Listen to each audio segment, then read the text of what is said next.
അസ്സലാമു അലൈക്കും വറഹ്മത്തുള്ളാഹി തആല വബറകാതുഹു. അൽഹംദുലില്ലാഹ് വസ്സലാത്തു വസ്സലാമു അലാ റസൂലില്ലാഹ് വഅലാ ആലിഹി വസഹ്ബിഹി അജ്മഈൻ അമ്മാ ബഅദ്. അഊദു ബില്ലാഹി മിനശ് ശൈത്വാനിർ റജീം. ബിസ്മില്ലാഹിർ റഹ്മാനിർ റഹീം. വമാ യൻതിഖു അനിൽ ഹവാ ഇൻ ഹുവ ഇല്ലാ വഹയ്യുൻ യുഹാ. സമാദരണീയരായ സയ്യിദന്മാരെ, അഭിമന്യരായ ഉസ്താദുമാരെ, വേദിയിലും സദസ്സിലുമായിട്ടുള്ള സമസ്തയുടെയും പോഷകങ്ങളുടെയും സമ്മതരായ നേതാക്കന്മാരെ, വിദ്യാർത്ഥി യുവജന സുഹൃത്തുക്കളെ, നല്ലവരായ സഹോദരന്മാരെ, അല്ലാഹു സുബ്ഹാനഹു വ തആല നമ്മുടെ ഒത്തുകൂടൽ സ്വാലിഹായ അമലായി സ്വീകരിക്കട്ടെ.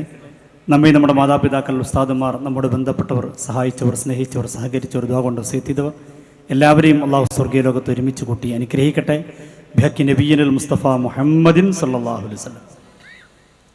അൽഹംദുലില്ലാഹ്, വളരെ നേരത്തെ തുടങ്ങി നമ്മുടെ പ്രോഗ്രാം. സമയം ഏറെ വൈകിയിട്ടും എല്ലാവരും പോകാതെ കാത്തിരിക്കുകയാണ്. വേദിയിലിരിക്കുമ്പോൾ ഞങ്ങളിങ്ങനെ സദസ്സിലേക്ക് നോക്കി അത്ഭുതപ്പെടുകയാണ്.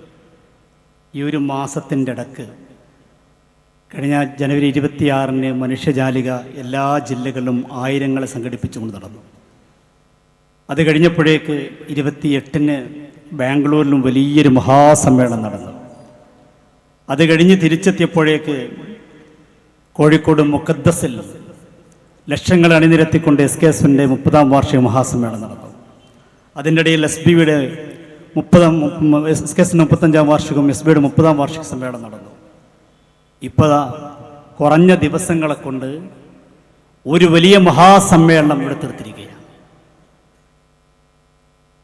ഒരു മാസത്തിൻ്റെ ഇടയ്ക്ക് ഇത്രയധികം സമ്മേളനങ്ങൾ ലക്ഷങ്ങളെ സംഘടിപ്പിച്ചുകൊണ്ട് നടത്താൻ കഴിയുന്ന ഏക പ്രസ്ഥാനം പരിശുദ്ധമായ സമസ്ത കേരള ജംഇയ്യത്തുൽ ഉലമ മാത്രമാണെന്ന് തെളിയിച്ചുകൊണ്ടാണ് ഈ പാതിരാ സമയത്തും ആളുകൾ ഇവിടെ തടിച്ചുകൂടിയിരിക്കുന്നത്.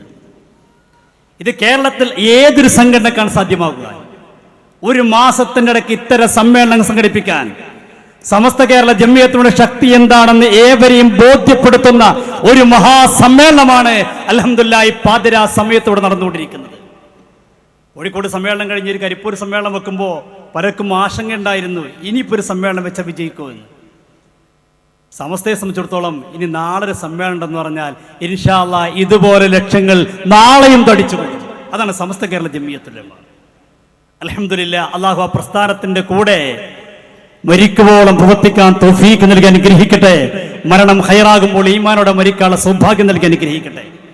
ഇതെല്ലാവരും മനസ്സിലാക്കുന്നത് നല്ലതാണ്. സമസ്തയുടെ ശക്തി എന്താണെന്ന് മനസ്സിലാക്കാൻ പറ്റിയൊരു സാഹചര്യമാണിത്. ഞാൻ അതിലേക്കൊന്നും പോകാൻ ആഗ്രഹിക്കുന്നില്ല. എൻ്റെ പ്രിയമുള്ളവരെ, ഇവിടെ മുജാഹിദിൻ്റെ സമ്മേളനം നടക്കുകയുണ്ടായി. മുജാഹിദിൻ്റെ സമ്മേളനം ഒന്ന് കോഴിക്കോട് നടന്നു, ഒന്ന് മലപ്പുറത്ത് നടന്നു, ഒന്നിപ്പോൾ ഇവിടെയും നടന്നു.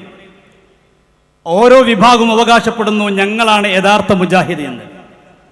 ഇവിടെ സമ്മേളനം നടന്ന് ആ സമ്മേളനത്തിൻ്റെ സമാപന പ്രസംഗത്തിൽ അതിൻ്റെ KNMന്റെ സെക്രട്ടറിമാരിൽ ഒരാൾ കൂടിയായ അവരുടെ പ്രധാനപ്പെട്ട വ്യക്തിത്വം പറയുകയുണ്ടായി, KNMന്റെ യഥാർത്ഥ KNM എന്ന് പറയുന്നത്, യഥാർത്ഥ ഇസ്ലാഹി പ്രസ്ഥാനത്തിന്റെ തുടർച്ച എന്ന് പറയുന്നത്, യഥാർത്ഥ മുജാഹിദ് എന്ന് പറയുന്നത് ഞങ്ങളാണെന്ന് പറഞ്ഞത്.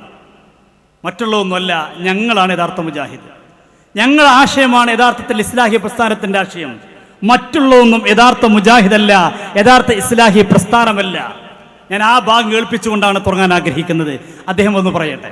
ഒരു കാര്യം നമുക്കെല്ലാവർക്കും ബോധ്യമായി, നമ്മെ ദൂരെ നിന്നും അടുത്തു നിന്നുമൊക്കെ വീക്ഷിക്കുന്ന ആളുകൾക്കും ബോധ്യമായി, ഇസ്ലാഹി പ്രസ്ഥാനത്തിൻ്റെ ആദർശപരവും സംഘടനാപരവും സാമൂഹികവുമായ എല്ലാ പിന്തുടർച്ചയും അവകാശപ്പെടുവാൻ സാധിക്കുന്ന കേരളത്തിലെ ഏക മുജാഹിദ് പ്രസ്ഥാനം KNM മർക്കസ് ദഅവ ആണ് എന്ന്. KNM മർക്കസ് ദഅവയാണ് മുജാഹിദ് പ്രസ്ഥാനത്തിന്റെ യഥാർത്ഥ അവകാശികൾ. അവരാണ് ശരിയായ റൂട്ടിലൂടെ പോകുന്നത്. അവരാണ് അദ്ദേഹം തുടർന്ന് പറയുന്നുണ്ട്, ശരിയായ റൂട്ടിൽ പോകുന്നത് സ്വർഗത്തിന്റെ ആളുകൾ അവരാണെന്നാണ്. എന്നാൽ മറുവിഭാഗം അതിനെന്താ പറഞ്ഞത്? അവരുണ്ട്, നിങ്ങൾ ഒരിക്കലും സ്വർഗത്തിൽ പോകില്ല, അള്ളാഹ് ഖുർആനിൽ പറഞ്ഞിട്ടുണ്ടായിരുന്നു. മർക്കസ് ദഅവയുടെ ടീം ഒരിക്കലും സ്വർഗത്തിൽ പോകില്ല. അവർ ശരിയായ റൂട്ടിലൂടെയല്ല പോകുന്നത്. വിശുദ്ധ ഖുർആനിലെ ആയത്ത് ഓതിക്കൊണ്ടാ പറയുന്നത്. കേൾക്കും നിങ്ങൾ, വിസ്ഡം ഗ്രൂപ്പ് ഇവരെ കുറിച്ച് പറയുന്നത്. അവർ പറയുന്നു, ആര്? ഞങ്ങൾ അല്ലാഹുവിലും റസൂലിലും വിശ്വസിക്കുകയും അനുസരിക്കുകയും ചെയ്തിരിക്കുന്നു എന്ന്. പിന്നെ അതിനുശേഷം അവരിൽ ഒരു വിഭാഗം, അതാ ഉദാഹരണം മർക്കസ് ദഅവ, നിങ്ങൾ, ഞാൻ ഇത് വെറുതെ പറയല്ല, അവരിൽ ഒരു വിഭാഗം അതാ തിരിഞ്ഞു കളയുന്നു. ഫമാ ഉലൈക ബിൽ മുഅ്മിനീൻ, അവർ മുഅ്മിനുകളല്ല.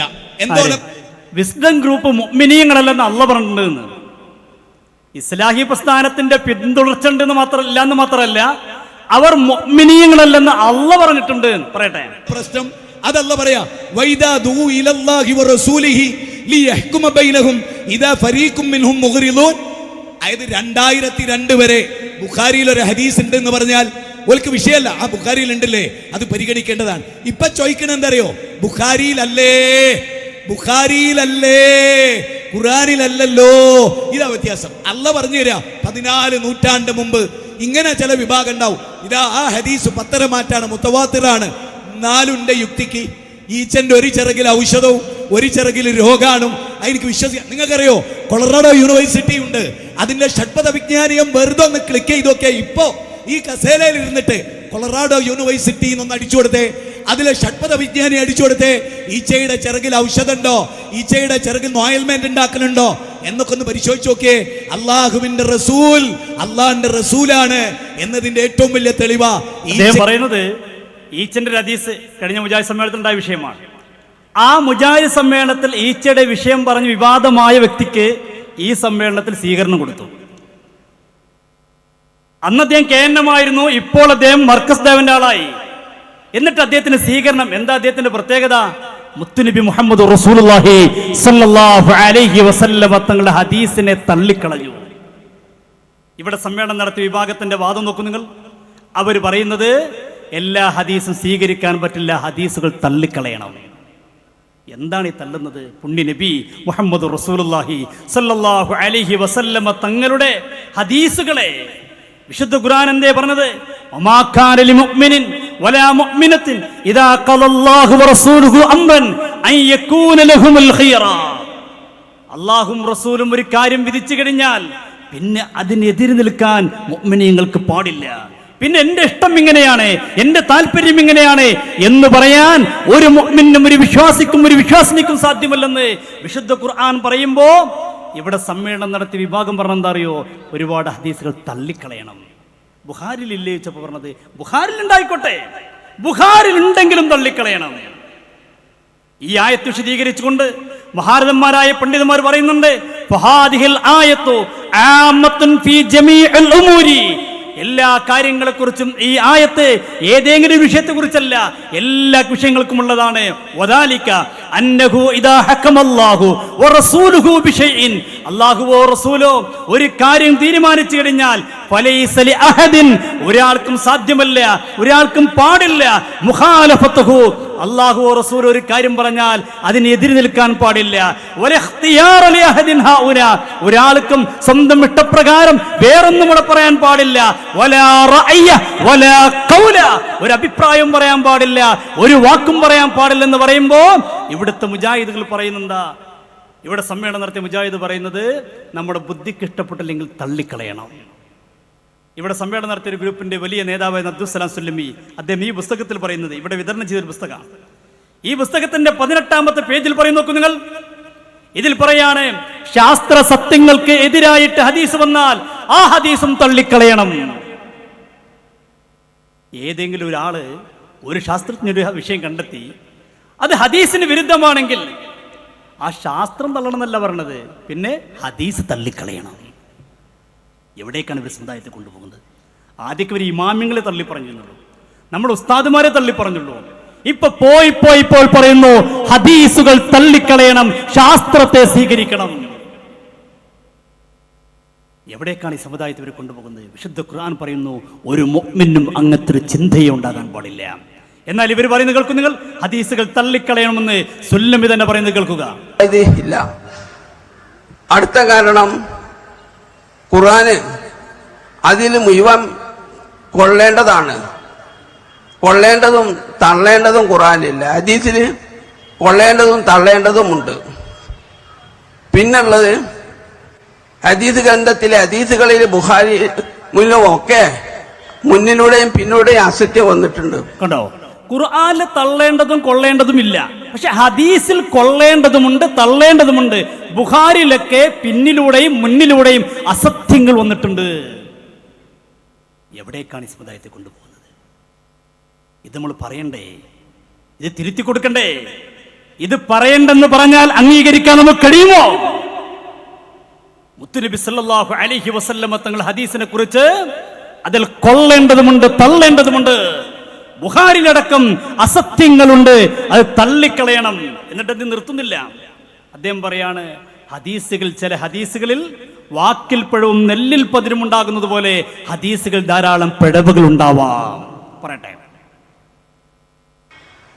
അതുകൊണ്ട് ഹദീസിന്റെ പരമ്പര, സനദ് എന്ന് പറയും, അത് സ്ഥിരപ്പെട്ടതാണെങ്കിലും വാക്കിൽ പിഴവും നെല്ലിൽ പതിരും സ്വാഭാവികം എന്ന് പറഞ്ഞതുപോലെ വാക്കിൽ പിഴവുകളും ഹദീസിൽ കാണാൻ സാധിക്കും. കണ്ടോ?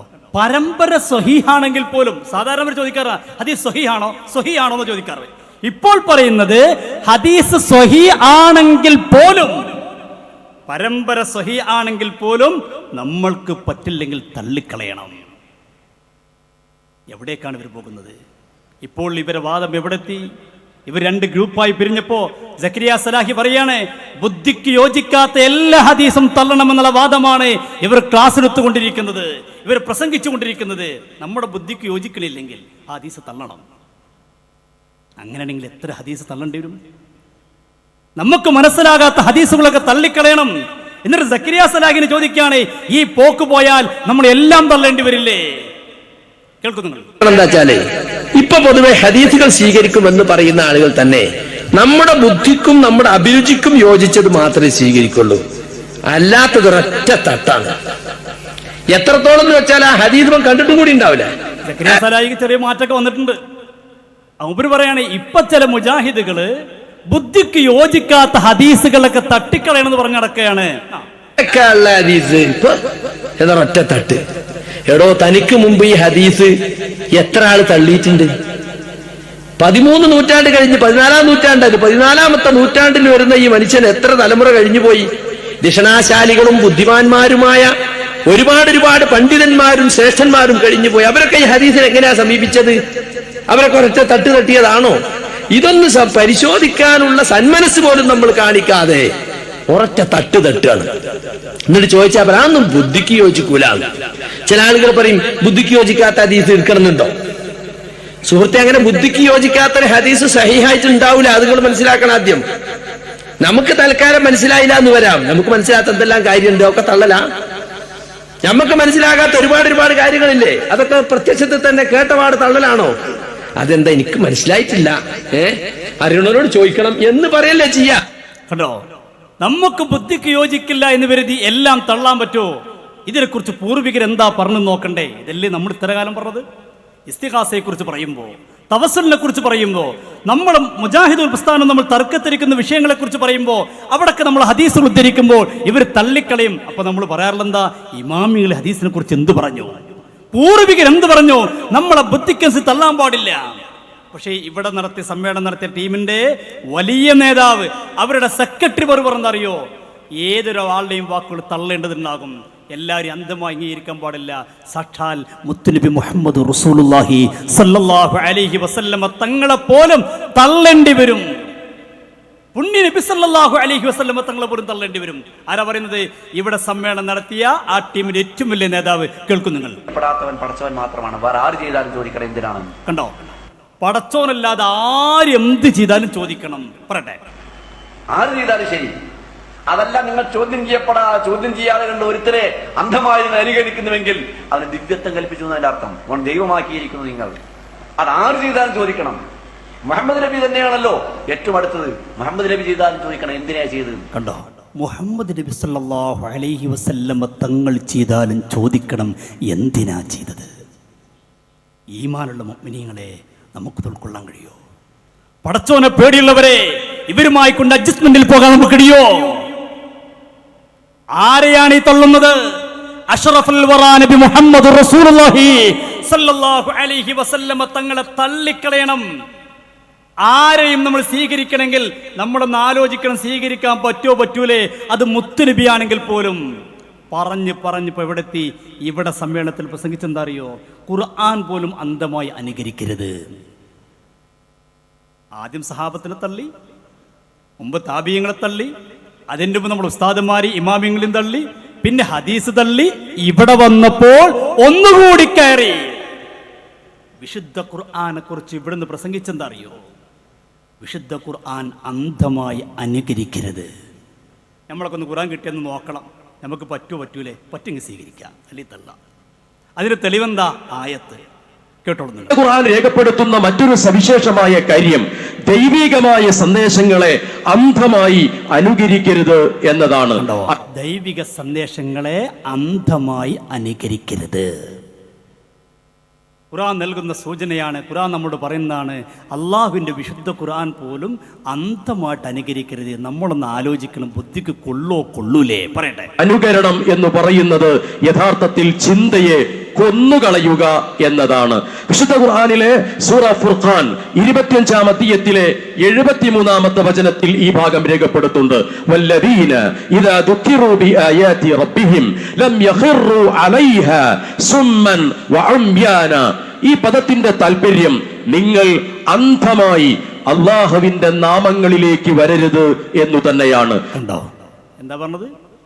അള്ളാഹു വിശുദ്ധ ഖുർആനിൽ പറഞ്ഞ ആയത്ത്, മുഅ്മിനീങ്ങൾ അടയാളം പറഞ്ഞ് വൈബാദുർ റഹ്മാനിൽ ലദീന യംശൂന അലൽ അർളി ഹൗന എന്നിങ്ങനെ തുടങ്ങി മുഅ്മിനീങ്ങൾ അടയാളം പറഞ്ഞു കൊണ്ടുവന്നിട്ട് അള്ളാഹു പറഞ്ഞു വല്ലദീന ഇദാ ദുക്കിറൂ ബിആയാതി റബ്ബിഹിം ലം യഖിറൂ അലൈഹാ സുമ്മൻ വഉംയാന.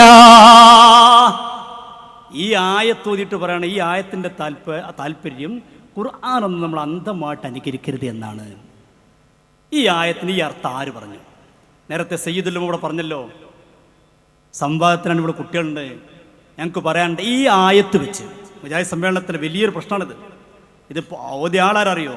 മുജാഹിദിൻ്റെ വലിയ നേതാവായിരുന്ന അമാനി മൗലവിയുടെ പേരക്കുട്ടിയാണ്. അദ്ദേഹം പറഞ്ഞത്, ഈ ആയത്ത് ഓതിയിട്ട് പറഞ്ഞ് അള്ളാഹ് ഖുർആനിൽ പറഞ്ഞിട്ട് ആയത്തുകൾ, വിശുദ്ധ ഖുർആനിലെ ആയത്തുകൾ അന്ധമായി അനുകരിക്കാൻ പാടില്ല. അതിന് തെളിവെന്താ? ഈ ആയത്താണ്. എന്താണ് ആയത്തിൽ അള്ളാഹ് പറഞ്ഞത്? ഈ ആയത്തിൽ എന്ത് പറഞ്ഞു? ഇതിന് മറുപടി ഇയാളെ വല്യപ്പതിന് മുമ്പ് എഴുതി വെച്ചിട്ടുണ്ട്. ഞാൻ അത് വായിക്കാം. അമാനി മൗലവിയുടെ തഫ്സീർ വായിക്കാം, അദ്ദേഹത്തിന്റെ പരിഭാഷ ഞാൻ വായിക്കാം. അദ്ദേഹം പറയുന്നു, അള്ളാഹുവിന്റെ ആയത്തുകൾ മുഖേന ഉപദേശിക്കപ്പെടുന്ന അവസരത്തിൽ അവിശ്വാസികളും കപടവിശ്വാസികളും ചെയ്യാറുള്ളത് പോലെ അശ്രദ്ധയും അവഗണനയും അവർ കാണിക്കുകയില്ല. നേരെ മറിച്ച് കണ്ണും കാതും കൊടുത്ത് സശ്രദ്ധം അത് മനസ്സിലാക്കുകയും സബഹുമാനം അത് സ്വീകരിക്കുകയും ചെയ്യുവാൻ ആവേശപൂർവ്വം തയ്യാറാവുകയാണ് ചെയ്യുക. ഇയാൾ പറഞ്ഞ നേരെതിരെ പറഞ്ഞത്. വിശുദ്ധ ഖുർആൻ കേട്ടാൽ മുഅ്മിനീങ്ങൾ വളരെ ശ്രദ്ധയോടുള്ള സ്വീകരിക്കുമെന്നാണ് അമാനി മൗലവി പറഞ്ഞത്. എന്നിട്ട് അമാനി മൗലവി ഒന്നുകൂടി പറയുന്നുണ്ട്, ചില ആളുകൾ തെറ്റിദ്ധരിച്ചതുപോലെ അല്ലെങ്കിൽ താല്പര്യപൂർവ്വം ദുർവ്യാഖ്യാനം ചെയ്തതുപോലെ അള്ളാഹുവിന്റെ ആയത്തുകൾ കൊണ്ട് ഉപദേശിക്കപ്പെടുമ്പോൾ അത് കണ്ണടച്ച് വിശ്വസിക്കാതെ വിമർശന ബുദ്ധ്യ പരിശോധിച്ച് ബോധ്യപ്പെട്ടാൽ മാത്രമേ അത് സ്വീകരിക്കുകയുള്ളൂ എന്നല്ല ഈ വചനത്തിന്റെ സാരം. പേരക്കുട്ടിക്ക് വല്യപ്പ നേരത്തെ മറുപടി ഉറച്ചിട്ടുണ്ട്. അങ്ങനെ ആയത്തിന് അർത്ഥം വെക്കാൻ പാടില്ല. നോക്ക്, നിങ്ങൾ വിശുദ്ധ ഖുർആൻ അംഗീകരിക്കണമെങ്കിൽ നമ്മളൊന്ന് ആലോചിക്കണം. എന്നിട്ട് നമ്മളെ ബുദ്ധി കൊള്ളുന്നുണ്ടെങ്കിൽ സ്വീകരിക്കാൻ, ഇല്ലെങ്കിൽ പറ്റൂല. എന്നിട്ട് അമാനി മൗലവി പറയാണ്, ഈ പറയുന്നത് കേവലം അസംബന്ധവും അതിര് കവിച്ചലുമാകുന്നു. ഇതല്ലേ സയ്യിദുലും പറഞ്ഞത്? വിശുദ്ധ ഖുർആൻ നമ്മുടെ ഇഷ്ടത്തിന്. ഇതാരവിടെ തുടങ്ങി വെച്ചത്? ഇതവിടെ ആരാ തുടങ്ങി വെച്ചത്? CN അഹമ്മദ് മൗലവി.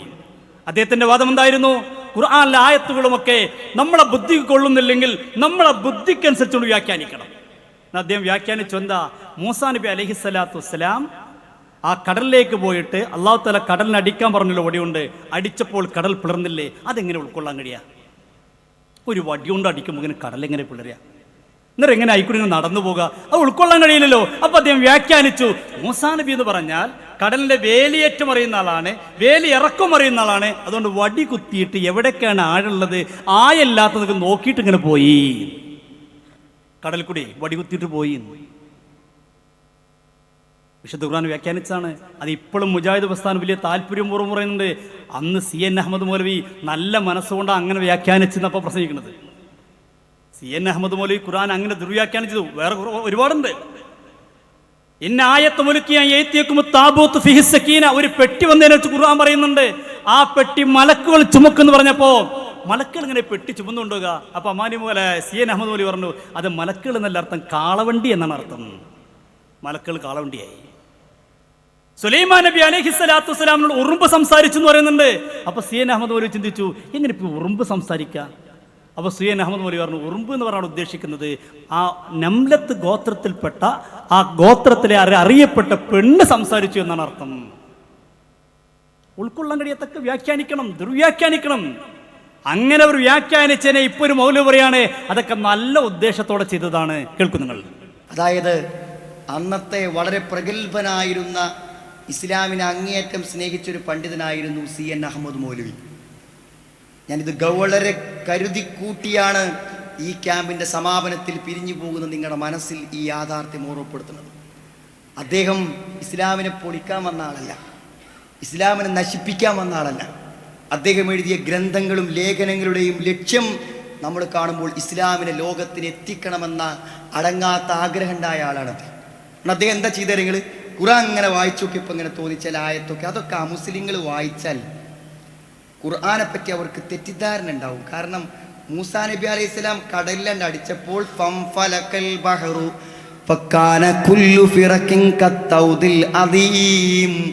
കടല് പിളന്നു, എന്നിട്ട് മണലും മണ്ണും നിൽക്കുന്ന പോലെ വെള്ളം നിന്നു എന്നിപ്പോൾ ഒരു അമുസ്ലിം വായിച്ചാൽ ഖുർആനെ പറ്റി തെറ്റിദ്ധാരണ ഉണ്ടാവില്ല അദ്ദേഹത്തിന്, അല്ലേ? അത് തീർക്കണമെന്നാണ് അദ്ദേഹം വിചാരിച്ചത്. ഖബറിൽ ശിക്ഷ ഉണ്ട് എന്ന് പറഞ്ഞാൽ ആരാ വിശ്വസിക്കുക?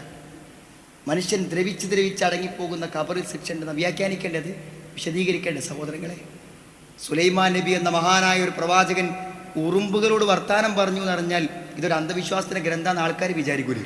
അദ്ദേഹം അതിനൊക്കെ സുന്ദരമായി വ്യാഖ്യാനിച്ചു. കണ്ടോ, സുന്ദരമായി വ്യാഖ്യാനിച്ചു. ഏതിനെ? ഖുർആനെ. മൂസാ നബി ഇങ്ങനെ വടികുത്തിപ്പോയി എന്ന് വ്യാഖ്യാനിക്കുക. പിന്നെയോ ഉറുമ്പ് സംസാരിച്ചു എന്നല്ല, അതൊരു ഗോത്രത്തിലെ പ്രധാനപ്പെട്ട ഒരു പെണ്ണ് സംസാരിച്ചു എന്ന് വെച്ചാൽ മതി. ഇങ്ങനെ ഖുർആൻ അത് വ്യാഖ്യാനം ചെയ്യുക. എന്നിട്ട് അതിന് ആയത്ത് തെളിവുദ്ധരിക്കുക. എവിടെ വെച്ചുകൊണ്ട് എന്താ ആയത്ത് പറഞ്ഞത്? വല്ലദീന ഇദാ ദുഖിറൂ ബിആയാതി റബ്ബിഹിം ലം യഖിറൂ അലൈഹാ സുമ്മുൻ വഉംയാനാ. ഈ ആയത്ത് അല്ലാഹു അങ്ങനെ ഉദ്ദേശിക്കാത്ത അർത്ഥമാണ് ഇവരിവിടെ പറഞ്ഞത്. അങ്ങനെ പറയുന്നതിന്റെ വിധി എന്താണ് നമ്മൾ പറയേണ്ട? ഇതിന് മറുപടി KNMകാർ പറയുന്നുണ്ട്, അവർ പറയട്ടെ, അനസ് മൗലവി പറയുന്നുണ്ട്. അങ്ങനെ പറയുന്നൊരു വിധി എന്താകും എന്നുള്ളത്. സുഹൃത്തുക്കളെ, വിശുദ്ധ ഖുർആനിൽ ആ ആയത്തിൽ അള്ളാഹു എന്ത് പറഞ്ഞോ അതിനെതിരാണ് ഈ പറയുന്നത്. റബ്ബ് എന്ത് പറഞ്ഞോ അതിന് നേരെ എതിരാണ് പറയുന്നത്. എന്താ അവിടെ ഖുർആൻ പറഞ്ഞു? വല്ലദീന ഇദാ ദുക്കിറൂ ബിആയാതി റബ്ബിഹിം ലം യഖിറൂ അലൈഹാ സുമ്മൻ വഉംയാനാ. ഒരു മുഅ്മിനായ മനുഷ്യൻ അല്ലാഹുവിന്റെ ആയത്ത് കേട്ടാൽ അവൻ അതിനെ അന്ധമായി അനുകരിക്കാൻ പാടില്ല എന്നാണോ ഖുർആൻ പറയുന്നത്? അതല്ല, നേരെ എതിരാണോ? നിങ്ങൾ മനസ്സിലാക്കണം, അല്ലാഹ് പറഞ്ഞത് നേരെ എതിരാണ്. ഈ പറഞ്ഞതിന് നേരെ എതിരാണ് ആ ആയത്തിലുള്ളത്. ആ ആയത്തിന്റെ ആശയം ഈ പറഞ്ഞ ആശയത്തിന് നേരെ എതിരാണ്. ഒരു മനുഷ്യൻ കാഫിറാകുന്ന, കുഫറിൽ അകപ്പെട്ടു പോകുന്ന കലിമത്താണ് ആ പറഞ്ഞത്. അല്ലാഹ് എന്ത് വാക്കാണ് പറഞ്ഞത്? കുഫറിൽ അകപ്പെട്ടു പോകുന്ന വാക്കാണ് ഈ സമ്മേളനത്തിൽ വെച്ച് പറഞ്ഞത്. അപ്പൊ ഇത് തിരുത്തണ്ടേ? നമ്മുടെ ബാധ്യതയല്ലേ? ഇത് പറഞ്ഞു കൊടുക്കണ്ടേ? പറഞ്ഞു കൊടുക്കണേ, സമ്മേളനം വെക്കണ്ടേ? അത് പറഞ്ഞു കൊടുക്കുക നമ്മുടെ ബാധ്യതയല്ലേ? കുഫറിലേക്ക് ആളുകളെ കൊണ്ടുപോകുന്ന വ്യാഖ്യാനമാണ് വിശുദ്ധ ഖുർആനിനെ ഇവിടെ മുജാഹിദ് പ്രസ്ഥാനം നൽകിയതെന്ന് മുജാഹിദിന്റെ ഔദ്യോഗിക ഗ്രൂപ്പിൽപ്പെട്ട അനസ് മൗലവി പറയുകയാണ്. ഇങ്ങനെ തുടങ്ങി എന്തൊക്കെ വിവാദങ്ങൾ അവിടെ ഉണ്ടാക്കിയത്. ഓരോ സമ്മേളനം കഴിയുമ്പോഴും ഒരു സുന്നത്ത് വിധേയത്താക്കും. കാസർഗോഡ് സമ്മേളനം നടന്നപ്പോഴാണ് പറഞ്ഞത് കുട്ടികളെ ചെവിയിൽ ബാങ്ക് കൊടുക്കാൻ പാടില്ല, അത് വിധേയത്താണ്. ഇക്കാലം വരെ മുജാഹിദ് ബാങ്ക് കൊടുക്കണം പറഞ്ഞു, അത് വിധേയത്താണ് പറഞ്ഞു. ഇവിടെ എത്തിയപ്പോഴോ ഓരോ സമ്മേളനം കഴിയുമ്പോഴും, മുമ്പൊരിക്കൽ സമ്മേളനത്തിൽ വെച്ചുകൊണ്ട് ഒരു മുജാഹിദ് മൗലവി പറഞ്ഞ നിസ്കാരത്തിന് ശേഷം ദ്വാർക്കുമ്പോൾ ദ്വാർക്കായി ദ്വാർക്കാൻ പാടില്ല, ഒറ്റക്ക് ദ്വാർക്കുക. ഇനി ഒറ്റക്ക് ദ്വാർക്കണമെങ്കിൽ തന്നെ കൈ ഇങ്ങനെ പിടിക്കരുത്, കൈ താത്തിട്ടിട്ട് ദ്വാർക്കുക. ഇവിടെ എത്തിയപ്പോൾ അതും പോയി. ദ്വാരത്തിന് ശേഷം കൈ മുഖത്ത് തടവാൻ പാടില്ല, അത് വിധേയത്താണ്. ഓരോ സമ്മേളനങ്ങളും ഓരോ വിധേയത്താണ്. ഇതുവരെ ചെയ്തു പോകുന്ന കാര്യങ്ങളൊക്കെ ഓരോ സമ്മേളനം കഴിയുമ്പോഴേക്ക് അത് വിധേയത്തായി മാറുന്ന സാഹചര്യമാണ് മുജാഹിദ് പ്രസ്ഥാനത്തിൽ കണ്ടുകൊണ്ടിരിക്കുന്നത്. ഇവിടെ കൂടുതൽ പ്രസംഗിച്ചതാണ് സുന്നികൾ ചെയ്യുന്നതൊക്കെ വിധേയത്താണ്, കാരണം മുത്തുനബി അങ്ങനെ ചെയ്തിട്ടില്ല. എന്നിട്ടോ മുജാഹിദ് സമ്മേളനത്തിലൂടെ എന്താ ഉണ്ടായത്? വലിയൊരു നാടകം മുത്തുനബി കളിച്ചിരുന്നു.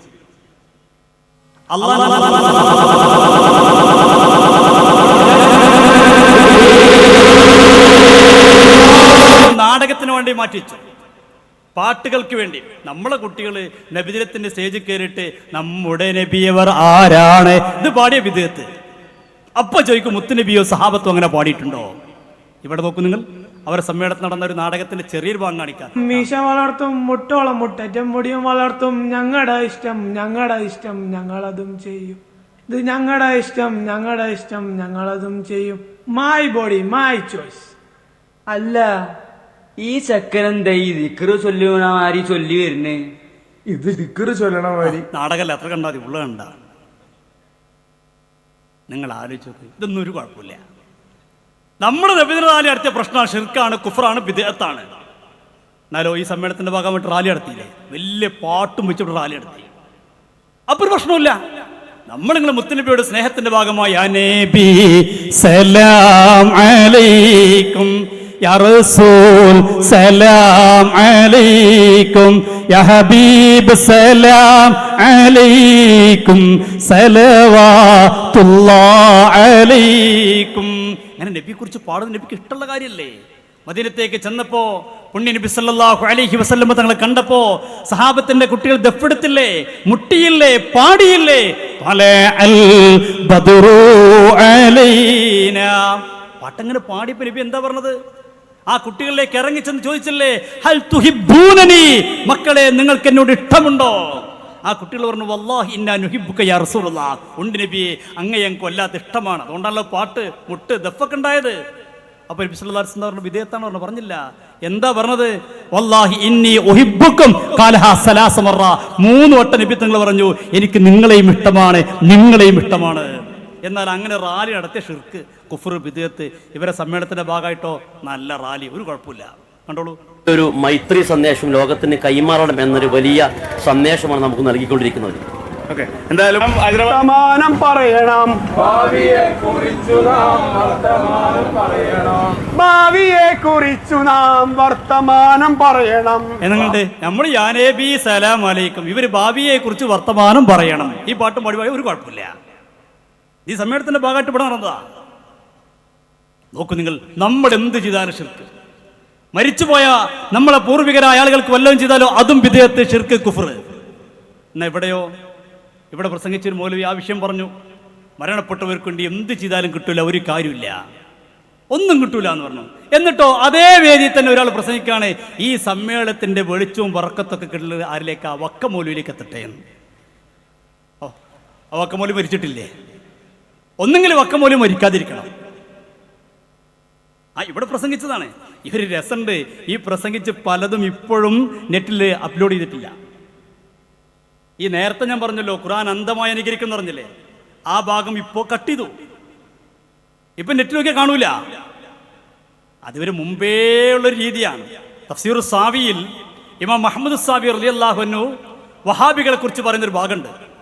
അവിടെ ഇങ്ങനെ വഹാബികളെ സ്വഭാവം പറഞ്ഞിട്ട് പറഞ്ഞു അവർ ഖവാരിജിയാക്കളെ പോലെയാണ്, ഖവാരിജിയാക്കളെ തനി പകർപ്പാണ് എന്നൊക്കെ പറഞ്ഞിട്ട് പറഞ്ഞു യുഖാലു ലഹുമുൽ വഹാബിയ, അവരെ പേര് വഹാബികൾ എന്നാണ് അവർ വിളിക്കപ്പെടുക എന്ന് പറഞ്ഞപ്പോൾ ആ ഭാഗം തഫ്സീറിൽ നിന്ന് കട്ട് ചെയ്തു. കുറേ കാലം കേരളത്തിലെ തഫ്സീറിലൊന്നും കണ്ടിരുന്നില്ല. ഇപ്പം പിന്നെ ഈജിപ്തിൽ നിന്നും ഗൾഫിൽ നിന്നൊക്കെ ഇറങ്ങുന്ന തഫ്സീറിലത് കാണുന്നുണ്ട്. അപ്പം എന്താ, അന്ന് ഇവിടെ ചില പ്രസ്സുകളുണ്ട്, ഇവിടെ ഉണ്ടല്ലോ ചില പ്രസ്സുകളൊക്കെ, ആ പ്രസ് എന്നാണ് അടിച്ചത്. അപ്പൊ ആ ഭാഗം കട്ട് ചെയ്തു, യുഖാലു ലഹുമുൽ വഹാബിയ എന്നതുപോലെ ഈ ആധുനിക കാലത്തും കട്ടിയിൽ ഒരു മടിയില്ല. ഇവിടെ പ്രസംഗിച്ച പ്രസംഗം ഞാനിവിടെ ആദ്യം തന്നെ കുട്ടികളെ വിട്ട് വയസ്സ് പിടിപ്പിച്ചിരുന്നു. ആ പ്രസംഗം നെറ്റിൽ നോക്കി വെക്കുമ്പോൾ പ്രസംഗത്തിന്റെ ആ ഭാഗം കട്ട് ചെയ്തിരിക്കുന്നു. നിങ്ങൾ കണ്ടോളൂ, നമ്മൾ നേരത്തെ പറഞ്ഞ ആ പ്രസംഗം തന്നെ വേണേ കണ്ടോളൂ. അതിൽ രണ്ടും കാണാൻ നിങ്ങൾക്ക്, കട്ട് ചെയ്ത ഭാഗം കാണാം, യഥാർത്ഥ ഭാഗം കാണാൻ കഴിയും. ായ ക്രിയാപദങ്ങൾ മാത്രമാണ് വിശുദ്ധ ഖുർആൻ ഉപയോഗിച്ചിട്ടുള്ളത് എന്നതു തന്നെ മനുഷ്യന്റെ ബുദ്ധിയെ എത്രത്തോളം ഉപയോഗിക്കേണ്ടതുണ്ട് എന്നതിന്റെ ഭാഷാപരമായ അർത്ഥവ്യാപ്തിയെ ഖുർആൻ ബോധ്യപ്പെടുത്തുന്നതാണ് എന്ന് മനസ്സിലാക്കാൻ കഴിയും. ആദ്യമായി ആ ഭാഗം കട്ട് ചെയ്തു. നേരത്തെ പറഞ്ഞ ഖുർആനിന്റെ പ്രത്യേകതയാണ് ഖുർആനിൽ അന്ധമായി അനുകരിക്കാൻ പാടില്ല എന്ന് പറയുന്ന ഭാഗം പതുക്കണ് കട്ട് ചെയ്തു. കട്ട് ചെയ്യാനാണ് ഇവന് പറയാൻ നിൽക്കേണ്ട ആവശ്യമില്ലല്ലോ. അല്ലെങ്കിൽ ഇവരെ തെറ്റ് പറ്റിയതിനകത്ത് തുറന്നു പറയാം, ഞങ്ങൾക്ക് തെറ്റ് പറ്റിയതാണ്, അതുമില്ല. അള്ളാഹു നമ്മളെ കാത്തുരക്ഷിക്കുമാറാവട്ടെ. എന്നിട്ടൊരു മൗലവി പ്രസംഗിക്കുകയാണ്, ഈ സമ്മേളനത്തിന്റെ വെളിച്ചമൊക്കെ വക്കമ്മോരുടെ കബറിലേക്ക് എത്തട്ടെ. ഇക്കാലം വരെ എന്താ പറഞ്ഞത്? മരിച്ചവർക്കൊന്നും ചെയ്തിട്ട് കാര്യമില്ല. ഇവിടുന്ന് പ്രസംഗിച്ചത് ഞാൻ എല്ലാം കേൾപ്പിക്കാൻ സമയമില്ലാത്തതുകൊണ്ടാണ്. മരിച്ചവർക്ക് ഒന്നും ചെയ്തിട്ട് കാര്യമില്ലെന്ന് ഇവിടുന്ന് പ്രസംഗിച്ചു. അതേ ആളുകൾ തന്നെ പറയുന്നു ഈ വലിയ സമ്മേളനത്തിന്റെ വെളിച്ചമൊക്കെ വക്കമുള്ള ഖബറിലേക്ക് അല്ലട്ടെ. പണ്ട് ചങ്ങരംകുളത്ത് സമ്മേളനം ഉണ്ടായപ്പോ AP അബ്ദുൽ ഖാദർ മൗലവി പ്രസംഗിച്ചു, ഈ സമ്മേളനത്തിന്റെ ബറക്കത്ത് കൊണ്ട് നമ്മുടെ എല്ലാ ഉദ്ദേശങ്ങളും അല്ലാഹു നിറവേറ്റി തരട്ടെ എന്ന്. അന്ന് പിറ്റേ ദിവസം നമ്മൾ ചങ്ങരംകുളത്ത് മറുപടി വെച്ചു. അന്ന് ആ ബറക്കത്തിന്റെ ഭാഗത്ത് നമ്മൾ പ്രസംഗിച്ചു. പിറ്റേ ദിവസം അവർ CD ഇറക്കി, അതിലെ ബറക്കത്തന്ന് കട്ട് ചെയ്തു. നിങ്ങൾ എത്ര കട്ട് ചെയ്താലും നിങ്ങളെ പിന്നാലെ സമസ്തന്റെ കുട്ടികൾ ഉണ്ടാകുക തന്നെ ചെയ്യും. നിങ്ങൾക്ക് അങ്ങനെ കട്ട് ചെയ്തിട്ടൊന്നും രക്ഷപ്പെടാൻ പറ്റൂല. ഈ ടീം നിങ്ങളെ പിന്നാലുണ്ട്. നേരത്തെ തങ്ങൾ ഉസ്താദ് പറഞ്ഞില്ലേ, അതിന് ഉസ്താദ്മാരോ മുഷാറോ അമ്പർമാരും വേണ്ട, കുട്ടികളുണ്ട്. ഇവിടെ കുട്ടികളുണ്ട്.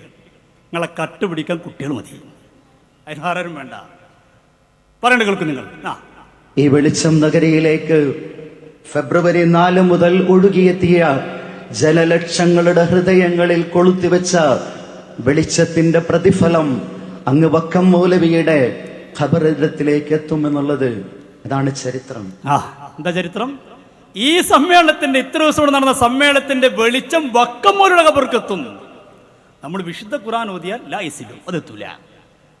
മുജാഹിദ് സമ്മേളനത്തിന്റെ വെളിച്ചോ അത് സുഖമായിട്ട് വക്കം മൗലവിയുടെ ഖബറിലേക്ക് എത്തും. അപ്പൊ ഇവരതാണെങ്കിൽ കുഴപ്പമില്ല, ഇവരുടെ ന്യായം എങ്ങനെയാണല്ലോ. ഇവര് രീതി എങ്ങനെ? നമ്മൾ എവിടെയെങ്കിലും മരിച്ചോടത്ത് ഖുർആൻ ഓതിയ തെറ്റ്, മയ്യത്തുണ്ടാകുമ്പോൾ ദിക്റില്ലേ തെറ്റ്, അതിനേക്കാൾ നല്ലത് മാതൃഭൂമി പത്രം വായിക്കലാണ് പോലും. അങ്ങനെ ഒരു പ്രസംഗിച്ചു. മരിച്ചോടത്ത് പോയിട്ട് ഖുർആൻ ഓതുന്നതിനേക്കാൾ നല്ലത് മാതൃഭൂമി പത്രം വായിക്കലാണ്. എന്നാൽ ഇബ്നു തൈമിയ മരിച്ചപ്പോഴോ? ഇബ്നു തൈമിയ എന്ന് പറയുന്ന ഇവരുടെ ഏറ്റവും വലിയ നേതാവ് ഇവിടുന്ന് പ്രസംഗിച്ചു ഇബ്നു തൈമിയെ കുറിച്ച്. ഇബ്നു തൈമിയ ആരാണെന്നൊക്കെ അതൊക്കെ നമുക്ക് ഇടാൻ സമയമില്ലാത്തതുകൊണ്ടാണ്. ഇബ്നു തൈമിയ ആരാണെന്നും അദ്ദേഹത്തിന്റെ പാണ്ഡിത്യം എന്താണെന്നും ഒക്കെ ഇവിടെ വളരെ കുറേ നേരം അതാ പ്രസംഗിച്ചത്. ആ ഇബ്നു തൈമിയ മരണപ്പെട്ടപ്പോൾ എന്താ ഉണ്ടായത്? ഇബ്നു തൈമിന്റെ ഖബറിലേക്ക് ആളുകൾ പോവുകയാണ്.